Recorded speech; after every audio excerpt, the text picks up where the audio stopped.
To err is human, and sometimes we pay quite heavily for this error that we make. And if this error we make in our exam paper, that is in our answer scripts, well, we don't have anything to say then. Hello everyone, I'm Natika Bichawat, and today I'm going to discuss with you the common mistakes that we make in the exam. While writing the answers, what are the common mistakes that a student makes? Can I write the answer in my own language? Yes, absolutely. There is no hard and fast rule that you have to copy everything as given in the material. But sometimes there are some technical words, right?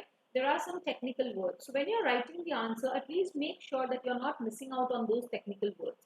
You can miss out on, not writing them in the same language as is given. But when it comes to technical words, you have to quote the technical words. If it is a definition, you should quote as it is quoted in the act because it's a definition. You have to quote what is given in the act. What is really very important is time management. So when I say time management, there are a lot of things which are interconnected, length of your answer and when you should start writing. So first of all, you need to understand, especially in the foundation level, your paper is law 60 marks and you have BCR which is for 40 marks. So you need to understand this fact that you cannot give more than 1 hour 45 minutes for law, maximum 2 hours, which I am giving you a little too much of time because you do need some time for BCR also. So if I say 1 hour 45 minutes or 1.5 hour, you basically have 90 minutes. So if I say 90 minutes, that means you cannot afford to give more than 1.5 minutes for 1 mark. So if it is a 4 marks answer, you cannot give more than 6 minutes for that. So you need to time yourself. And this timing happens through practice. So though you shouldn't make this mistake in the exam, do not give too much of time for an answer. The more you will practice right now writing of answers, the more easy it will be for you to manage your time in the exam paper. So don't try to write. So when I say manage your time, what is very important to understand here is that you cannot give too much of time to an answer. So don't write anything which is irrelevant.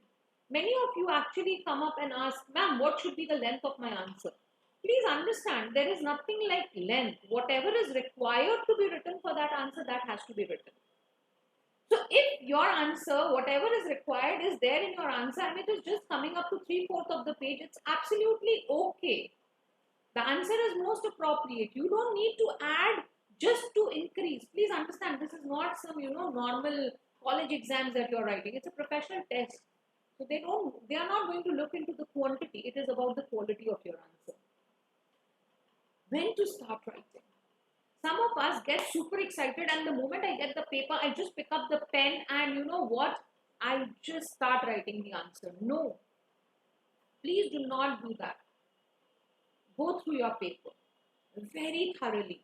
Read the question if needed twice. You have the first 15 minutes of reading, utilize it to the maximum, possible way. Go through your paper, read the question if needed twice because I have told you so many times even in the class that when you read the question for the second time, you really hit that part which gives you the answer.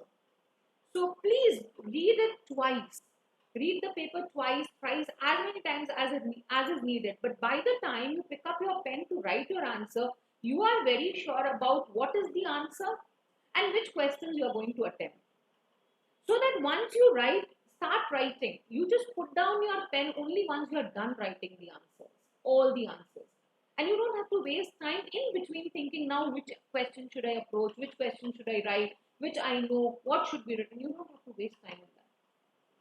So before you start writing, very important, go through your question paper very clearly and be very sure about what you're going to write. Right? So that is a very important part. Section numbers and format. Section numbers and format. And in this, I just remember something. Don't write anything on your question paper. You're not allowed to do that. So please don't write anything on your question paper. Now, section numbers and format. Yes, it's good to quote section numbers, but it is, but at the foundation level, it's okay if you're not able to quote. That's no, institute is not saying -10 because you did not quote a section. But quoting a wrong section, it is better you don't quote any sections. But if you can remember, no one is stopping you. But just because it's a law paper, oh my god, I need to write sections, and just because of that, you're just putting on some random section number. Don't do that. Unless you are very sure about the question number, please do not write. Section number, please do not write it. Right? Do not write it. Format. I have already told you the format of the answer so many times in the class. Please stick to that format. If it is a case study, please stick to that 3-paragraph provision, relate to the provision and conclusion. If it's a direct question, you don't need to actually follow, the format as such. You just have to write it directly. And even if the case study also has the provisions have points in it, go through writing, try to write points in that. Even if, it's not that the paragraph, the points cannot be a part of the paragraph. Let those points be a part of your first paragraph. Right? So please stick to your format. Don't change, don't write in just any haphazard manner. Stick to the format that you're supposed to follow. Then, section number format, as I told you, writing, and in this, can I write any question I want, or am I supposed to stick to the first question first? No. I would suggest write that answer which you know very well first, because it gives you a confidence, and you will have that confidence that yes, I know, and that will give you a boost to write the rest of the answers, the rest of the papers. So try to write that answer first, which you are very sure about.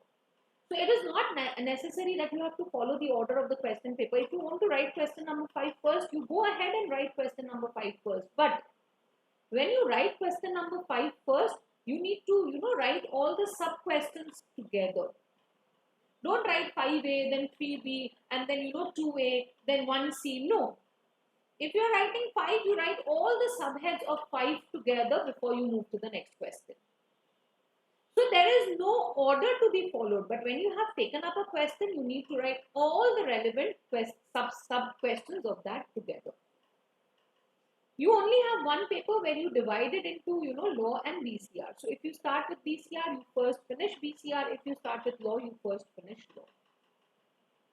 Now, pen colors. Can I underline, the important words in the paper? Yes, you can absolutely do that. But please don't use a different color pen. Oh, let me use green, pink, blue, red. No.